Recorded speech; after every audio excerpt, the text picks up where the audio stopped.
A China determinou que suas companhias aéreas não recebam mais entregas de jatos da empresa americana Boeing, segundo a Bloomberg. A ordem foi dada em reação à decisão de Donald Trump de impor tarifas de 145% sobre produtos chineses. Além disso, Pequim mandou as transportadoras chinesas suspenderem as compras de equipamentos e peças de aeronaves de empresas americanas, de acordo com a reportagem. A Bloomberg diz ainda que a China está estudando formas de ajudar as companhias aéreas que alugam jatos da Boeing e foram impactadas pelo tarifaço de Trump. Duda Teixeira, o que você destaca? Está todo mundo medindo forças nessa guerra entre Estados Unidos e China para ver quem é que vai piscar primeiro? Virou aquele cabo de guerra? Exato. Agora, a China, ela viu também que só aquilo de sempre ficar aumentando as tarifas de exportação, o Trump sempre aumentava um pouquinho mais. Então, a China está diversificando um pouco as ferramentas ou diversificando as armas aí para tentar retaliar os Estados Unidos. Então, já anunciaram há alguns dias que iam parar, suspenderam a importação de frango de algumas empresas americanas, também de sorgo, também de empresas americanas, o que também pode até abrir mais espaço para empresas brasileiras venderem para a China, uma vez que a China não vai mais comprar esses produtos de algumas empresas americanas. E agora esse último anúncio de parar de comprar, né, proibir as companhias aéreas chinesas de adquirirem aviões da Boeing. A Boeing, que é uma empresa que já vinha enfrentando problemas, teve muito problema no desenho dos aviões, né? Teve avião da Boeing caindo pelo mundo, as empresas reduziram as compras da Boeing, as ações caíram.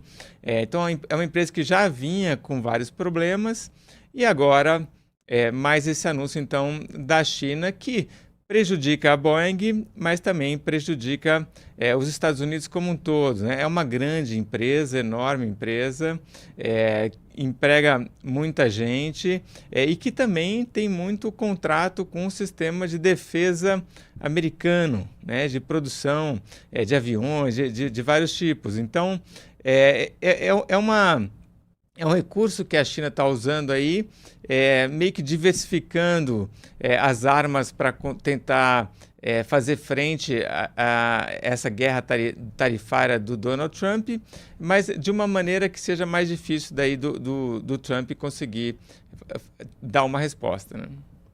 E Bruno Musa, nosso colaborador em matéria de economia, ele que é economista, professor e empreendedor, está aqui participando mais uma vez do Papo Antagonista, uma participação semanal muito bem-vinda. Salve, salve, Bruno, boa noite. Muito, Felipe, Duda, sempre um prazer estar aqui com vocês. Obrigado mais uma vez pelo convite. Bruno, o Xi Jinping da China parece estar longe ainda de ceder ao Donald Trump. Não sei nem se dá para usar essa palavra ainda, porque ele não dá realmente o menor sinal. O título do nosso programa de hoje é Pintou um Acordão, porque trata de questões brasileiras aqui do Congresso Nacional, mas em matéria de guerra comercial, está longe esse acordão. Então a gente vê uma retaliação aí no campo da aeronáutica, que como o Duda colocou, e até o Ricardo Kerstmann escreveu no portal antagonista.com.br, é um segmento importante para a economia e para a segurança, para a defesa americanas. Já se fala aí na possibilidade de um imposto de até $1 milhão para navios chineses que venham a atracar em portos americanos. Há uma escalada nesse tarifaço de ambas as partes. Como é que você avalia? Exatamente como você está falando, os fatos são justamente esses. O Xi não dá qualquer sinal de mudança ou que vá ceder. Aqui nós estamos falando de uma briga de dois gigantes, e aí basicamente é entender no tempo qual será o mais prejudicado. A gente falou sobre isso na análise aqui na semana passada. Eu acho que o Xi ele tem uma vantagem sob o ponto de vista político e de popularidade, ou seja, você não é muito livre para ter opiniões diversas na China, para você ir contra o governo e fazer qualquer tipo de manifestação, como você pode fazer nos Estados Unidos. Então, os preços de uma popularidade mais baixa na China tendem a ser menores, se é que acontece alguma coisa, e nos Estados Unidos não. O preço da popularidade ele é importante, mas o capital financeiro, o poder financeiro, eu acredito que nos Estados Unidos ele é muito maior no tempo. Então, a China, a público falando que tem ainda uma capacidade fiscal de se endividar, como o Xi falou ao longo dos últimos dias. Portanto, ainda mais fôlego para aumentar o endividamento e para injetar dinheiro na economia, ele não dá sinais de que ele vai frear essa guerra comercial. E o Trump, como duro é numa negociação, também parece que não. Mas eu acho que o Trump já deu alguns sinais frente ao que comentamos e conversamos na terça-feira passada aqui. Alguns sinais de que talvez com a China não, mas com o restante do mundo, mostrando que o preço, talvez dos títulos públicos americanos, do dólar e das bolsas, começam sim se refletindo em pressão dentro do próprio governo para dizer, calma lá, não sejamos tão caóticos ou com tarifas tão selvagens como as que foram anunciadas. Duda Teixeira vai conversar com Bruno Busa também. Fala, Duda. Bruno, tem oportunidades para o Brasil nessa história, porque os Estados Unidos fornecem à China, então, com aviões, com frango, com sorgo e outras commodities também. Compete com o Brasil dentro do mercado chinês. Isso que está acontecendo agora, de repente pode abrir, de repente, as portas para a Embraer vender mais aviões lá na China? Acredito que sim, né? A gente viu também ao longo desses últimos dias, Duda, que o Brasil teve um volume importante de toneladas compradas de soja por parte da China e o volume comercial desses primeiros dias foi maior do que o volume comercial há um ano atrás negociado com a China. Então, no curto prazo, sim, até porque a tarifa daqui está menor e pode otimizar, acelerar essa relação entre os dois países. Mas, sinceramente, eu acho que o Brasil, nós somos reis em olhar voos de galinhas e tirar vantagem disso no curto prazo. No fundo, eu acho que a gente, no médio e no longo prazo, isso é um jogo de perde-perde e nós sofreremos as consequências disso também. Se essa guerra continua crescendo da maneira brutal, a guerra tarifária, inevitavelmente as duas maiores economias envolvidas nisso sofrerão, os Estados Unidos e a China, e eles são os principais parceiros comerciais do Brasil. Então, no fundo, eu acho que a gente tem que ser um pouquinho mais adulto, mais maduro, olharmos mais adiante do que ficarmos nos satisfazendo quando, de repente, a China comprou ontem 2.000 toneladas de soja. Legal, ótimo. Mas e se nós olharmos mais para frente em questão de produtividade, ganho, incremento disso? Ou seja, poderíamos tirar vantagem disso ao liberar o nosso mercado, transformar um mercado burocrático em menos burocrático, com menos impostos, com maiores facilidades de contratação, para aí sim atrairmos as empresas para cá. A própria Apple falou que está mandando para a China e uma notícia hoje da Bloomberg falou o Brasil poderia ser um caminho, um destino importante para a Apple produzir iPhones aqui. E a resposta é que, basicamente, os custos aqui de produção são muito altos. Então, nós somos os inimigos ao longo da história. Bruno, eu queria trazer aqui uma postagem do Scott Adams, que está ali mais alinhado à direita americana, às vezes acaba defendendo Donald Trump contra críticas que vêm do campo da esquerda, do Partido Democrata, ele que publicou o livro Win Bigly, né, que é Ganhar de Lavada, sobre a vitória do Donald Trump em 2016 para o seu primeiro mandato. E ele escreveu isso nas redes sociais, tratando ali, talvez, da guerra comercial, mas talvez de outros temas internos americanos, mas eu queria tirar um pouquinho da essência do que ele está falando aí. Eu vou traduzir aqui, olha, os democratas, que são os representantes do Partido Democrata, que estão mais alinhados à esquerda nos Estados Unidos, têm bons argumentos de que Trump está trazendo caos. O que eles não fizeram foi explicar como isso é pior do que uma desgraça certa. A dívida e a nossa situação comercial eram caminhos diretos para a ruína. Os democratas podem dizer que o Congresso pode usar o seu bisturi para consertar tudo isso sem caos. Isso é uma grande mentira ou uma grande estupidez. Vou arriscar no caos, quer dizer, ou vou apostar no caos.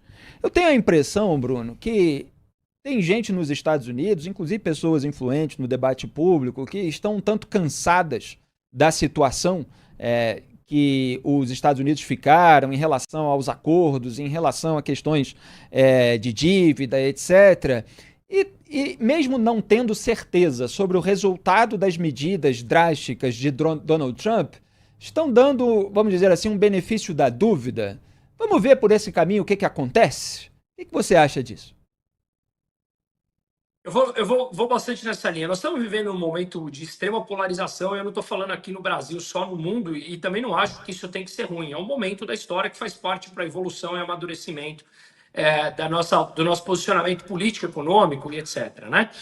Filosófico. Então, meu ponto é, por que eu trouxe isso à tona para te responder?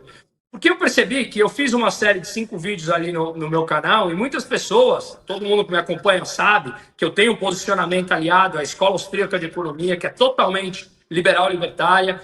Portanto, eu tenho um alinhamento muito mais à direita, obviamente, e não à esquerda. Não tenho nenhuma relação de ideias com a esquerda. Mas, mesmo assim, as pessoas começam a criticar quando eu critico uma forma que o Trump tem feito.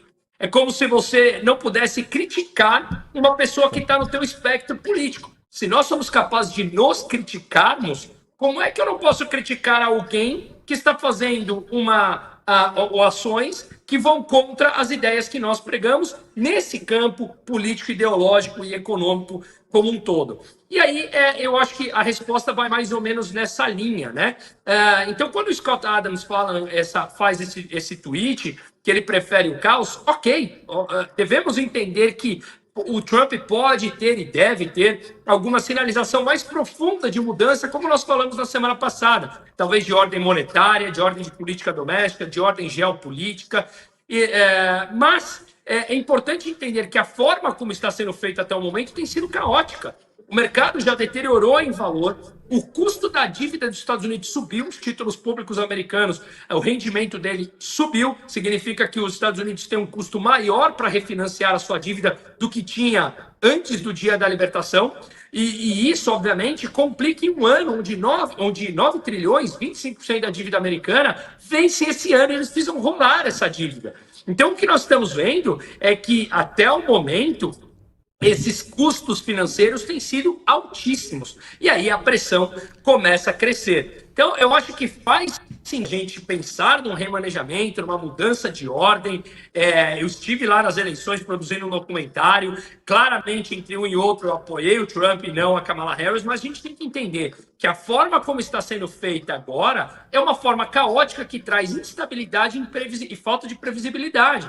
E não é tão trivial você levar fábricas para o seu país, porque isso envolve capex, que consome caixa das empresas, é mais caro produzir em países desenvolvidos, e tudo isso impacta o nível de preços interno, que acaba afetando, obviamente, aos próprios americanos. Então, eu acho que a gente tem que abrir um pouco mais a cabeça e talvez entendermos, colocarmos aqui o sapato da humildade e falar: talvez o Trump tenha um plano maior por fundo, ok, mas esse caminho está sendo mais saudável? Só para não me alongar muito, eu tenho olhado bem o site do Doge, por exemplo, e ele parou de crescer o montante que eles estão falando que estão economizando. Mas vamos levar em consideração que aqueles 55 bi que eles falaram que economizaram é fator real. E mesmo assim já tem algumas matérias mostrando que certos cortes foram contabilizados 3 vezes. Enfim, tem ali uma distorção, mas vamos mostrar que os 55 bilhões divulgados no site do DOGE, Departamento de Eficiência Governamental, seja de fato o número verdadeiro. Os Estados Unidos está beirando um déficit de 2 trilhões. Se eles vão baixar impostos, que eu amplamente apoio, obviamente, significa que, sem diminuir os gastos, o déficit vai continuar crescendo. E aqui tem um problema importante nisso. Se mesmo os números de 55 bilhões de cortes são reais, eles fazem uma cócega em 2 trilhões de déficit americano. Portanto, falta muito ainda para, de fato, cortar o gasto. Diferente do que o Milei tem feito constantemente. Foi uma semana importante lá na Argentina e a gente falou aqui na semana passada. Então, veja que são 2 alinhados à direita, mas o posicionamento aqui é completamente diferente e eu acho que é importante pontuarmos isso. Perfeito. A gente já vai falar, inclusive, do Javier Milei, mas o Duda Teixeira tem uma pergunta antes, e só reforçando o que o Bruno Musa falou. O protecionismo não é algo bem visto nessa escola mais liberal associada à direita, inclusive à direita americana. Então é absolutamente natural que pessoas com esse ideário não tenham esse nível de adesismo a uma figura política a ponto de abandonar determinadas ideias cujas consequências são, no mínimo, incertas.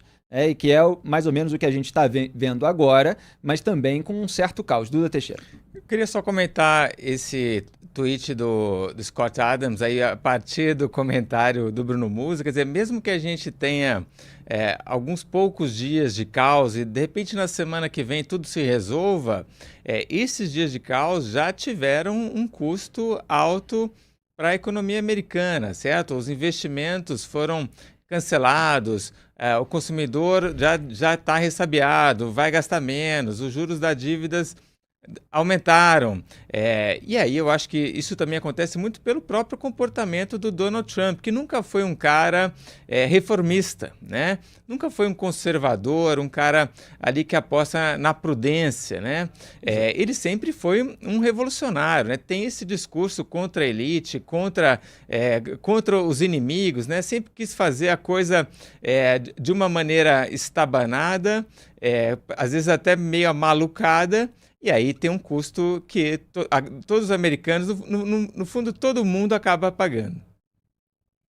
Concordo, eu falo dessa maneira, eu uso o adjetivo caótico, é a forma como ele tem feito, trazendo imprevisibilidade para tudo, e investimentos não gostam de falta de previsibilidade, né? Então, só para contextualizar um ponto a mais que você falou, no ano passado, os Estados Unidos gastaram em pagamento de juros da dívida $1 trilhão, né? Então, se o foco e o objetivo é diminuir o custo financeiro da dívida ao derrubar a taxa de juros, promovendo um princípio de recessão ou diminuição da atividade econômica nos Estados Unidos, quanto dos 1 trilhão seria capaz, com uma queda de juros, deles economizarem? 200, 300 bi? Não mais do que isso, porque também os juros não vai voltar a patamares pré-pandemia ali, né? Ou melhor, da década passada.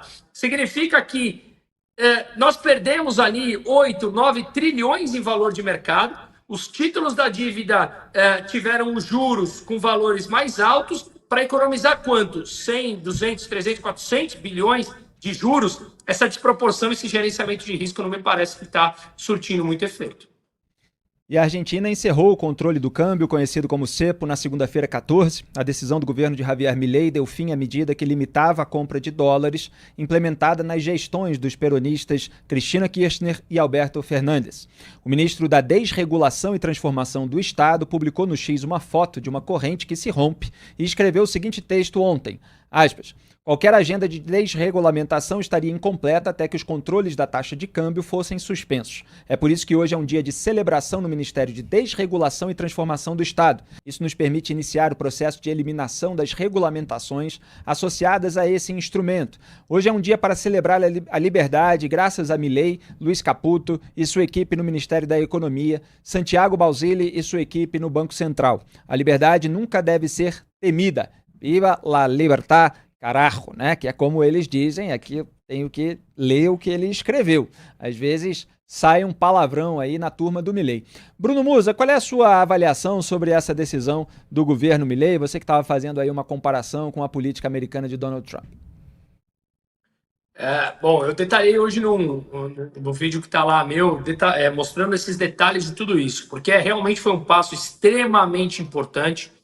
E, a grosso modo, tentando ser mais objetivo possível aqui, quando a gente controla preço, a gente leva a escassez do que for. Se você impõe um preço teto em alguma coisa, esse preço teto fará com que esse produto se torne escasso, porque não mais faz sentido produzi-lo. Então, a Argentina tinha uma taxa de câmbio completamente desvalorizada, o câmbio oficial, em que os importadores que precisavam ter acesso a dólares não tinham acesso porque o Banco Central, que travava uma taxa oficial, levou à escassez dos dólares e, portanto, muitos dos importadores não conseguiam pagar aquilo que ele comprava dos outros países, fechando a porta de crédito. Quem vai te fornecer se você não paga mais? Então, eles tinham que recorrer ao mercado paralelo, e o mercado paralelo era muito mais caro. O Milei ele vem trazendo esse câmbio oficial para próximo do paralelo, e ontem o que aconteceu foi basicamente liberou esse câmbio, para ter o câmbio determinado pelo próprio mercado, para sabermos qual é a real demanda de pesos frente ao dólar.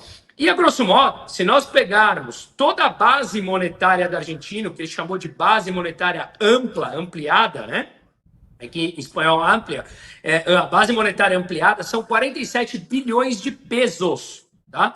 Agora, com o acordo com o FMI, a liquidez bruta, as reservas brutas do Banco Central da República Argentina será de 35 bilhões de dólares. Ou seja, você consegue tirar todos os pesos de circulação da economia argentina hoje com as reservas que o Banco Central da Argentina tem.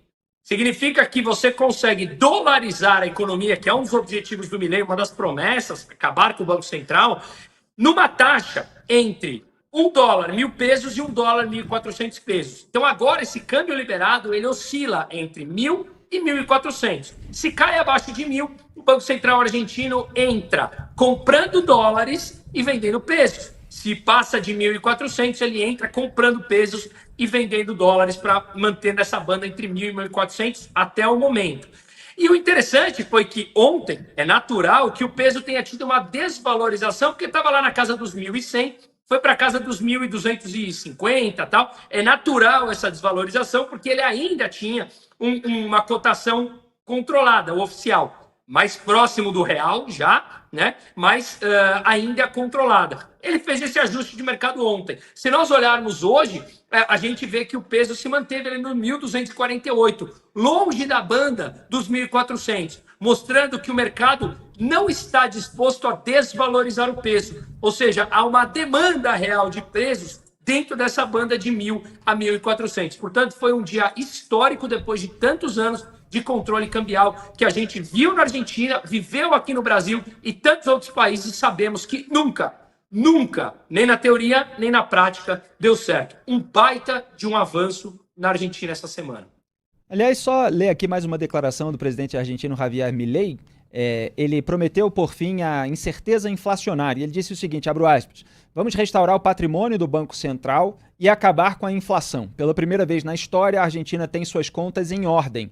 Não há razão para turbulências internas ou externas. Se algo ocorrer, sofreremos menos e nos recuperaremos mais rápido. Fecho aspas. O Bruno, você mesmo citou o plano dele, a promessa dele de acabar com o Banco Central. Agora ele está falando em restaurar o patrimônio, acabar com a inflação. Era só bravata de acabar com o Banco Central ou você realmente acredita que ele vai realizar essa promessa?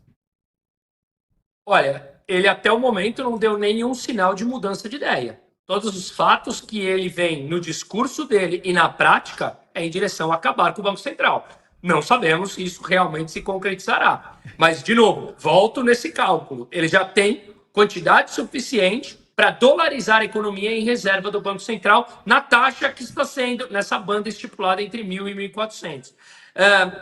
Me parece, de novo, repito, não sei, não estou na cabeça dele, estive com ele 2 vezes, mas não é uma pessoa que eu tenho contato, então não conseguiria opinar 100%, mas me parece que ele continua firme e forte no seu desejo, não pelas palavras, também pelas palavras, mas pelas ações concretas que ele vem realizando. É bem provável que a Argentina passe agora a ter um ajuste de preço interno, justamente por essa pequena desvalorização que a moeda teve no primeiro dia, para ajustar até esses 1.250 pesos, como falamos, frente aos 1.100 que estava. Deve ter um ajuste de preço interno. De fato, a inflação em março foi um pouco maior do que as vistas no mês anterior. Foi de 3,7%, quando estava oscilando ali na casa dos 2%.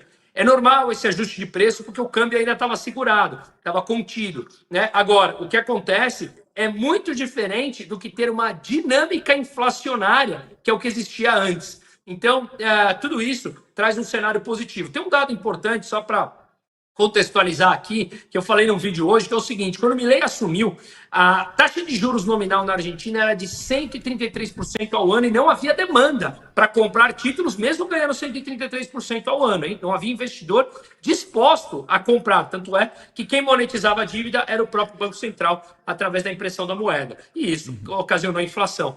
Hoje, a taxa de juros na Argentina está em 29% ao ano, de 133% para 29%, em tendência de baixa. No Brasil, está em 14,25%, com tendência de alta indo a 15%. Se o Brasil continua, e o número do orçamento saiu hoje, aumento de salário mínimo, aumento da dívida pública, no orçamento que está sendo divulgado hoje de 2026. Significa que, se o Brasil continuar nessa dinâmica de responsabilidade fiscal, não vai demorar muito para a taxa de juros nominal no Brasil ser maior do que a taxa de juros nominal da Argentina.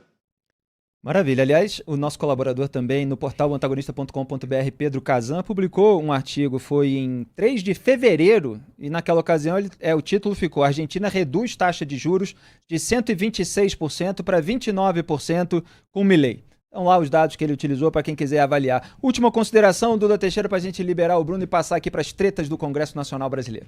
Bruno, adoro as suas explicações sobre Javier Milei. A gente já comentou aqui também, ele derrubou vários golaços, né? Derrubou a inflação, derrubou os juros, derrubou a pobreza, agora acabou com o controle cambiário. Será que a principal diferença entre o Milei e o Donald Trump lá nos Estados Unidos é que o Milei entende de economia e sabe o que está fazendo? Claro, sem dúvida. O Milei é um profundo conhecedor de economia. É um profundo conhecedor, concorde você ou não, e obrigado pelo elogio, concorde você ou todo mundo que escuta, não importa. Ele é um profundo conhecedor das ideias da Escola Austríaca de Economia, muito bem citadas por autores, inclusive o Prêmio Nobel, como Hayek, ou na incrível obra do Mises, O Ação Humana. Lá ele expõe detalhes e o Milei está levando à risca esse tipo de ideia. Então, sim, ele é um profundo conhecedor. E eu acho que o Trump tem outros méritos, baita do empresário, um amplo negociador, enfim, vários méritos que ele tem, mas, com certeza, eu ousaria dizer que talvez o presidente hoje, com maior conhecimento econômico profundamente embasado, hoje, talvez em todos os países, é sim o Javier Milei. E ele tem colocado em prática o que está escrito no manual básico ali. Está levando a ferro e fogo. E os resultados estão aí. Vocês mostraram o Twitter, o X do Stutzenegger, né? Que é o ministro da Desregulação da Argentina. Ele, a cada dia, ele posta, se não me engano, 2 ordens que ele vem desburocratizando, regras e normas que ele vem desburocratizando e derrubando na Argentina. Vale a pena criar o hábito de acompanhá-lo diariamente. É impressionante. Enquanto a gente aumenta a burocracia, eles têm diminuído. E burocracia, obviamente, é um obstáculo para investimentos. E o Hayek é o autor de O Caminho para a Servidão, livro de 1944, que tem um capítulo que eu já citei, cujo título eu adoro, que se chama Por que os piores chegam ao poder? Ele foi vencedor do Prêmio Nobel de Economia em 1974. Bruno Musa, muito obrigado pela sua participação no Papo Antagonista, muito esclarecedora e didática, como sempre. A gente gosta de explicar para as pessoas o que realmente está acontecendo, não só no Brasil, mas no resto do mundo. Boa noite, bom trabalho. E eu aproveito para recomendar a todos, ele já citou, o canal de YouTube do Bruno Musa, Bruno_Musa, e também sua página de consultoria de investimentos, brunomusa.com.br/investimento. Valeu! Valeu. Sempre um prazer estar com vocês. Obrigado a todos, obrigado pelo papo e até semana que vem.